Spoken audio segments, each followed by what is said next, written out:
doesn't have much of an 13-month-old Giovanni spent New Year's Eve at Disneyland with his family. So when his mother heard about the cases linked to that amusement park, she scheduled an appointment to get his shots. So I was like, okay, I need to get in here. He needs to get his 1-year checkup because when we went to Disneyland, he was not immunized. Giovanni got the measles, mumps, and rubella, or MMR vaccine last week.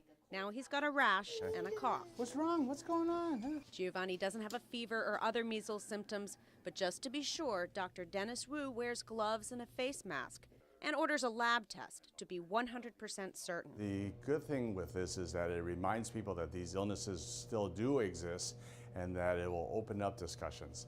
I think that a lot of times the decision not to immunize is not based on facts, but on feeling. That's all you are. With the number of cases growing, even parents of kids who are immunized against measles are concerned.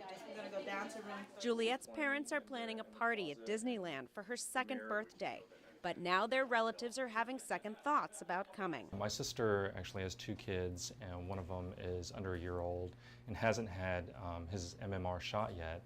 So she has concerns of whether or not it's safe to actually even come to LA at this point. Dr. Wu says that if children are immunized, the outbreak shouldn't ruin the party. In the meantime, parents of infants should practice common sense. Stay away from crowds.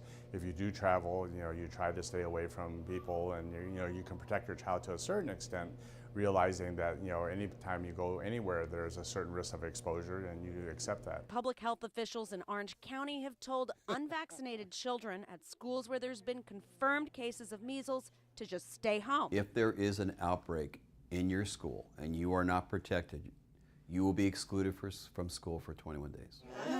By now, Juliette has figured out that she's getting her flu shot today. Sorry, baby girl. I know. As awful as Juliette makes it seem, her parents say that a few tears are better than getting sick. It's okay. It's okay. Raquel Maria Dillon, Associated Press, Santa Monica, California.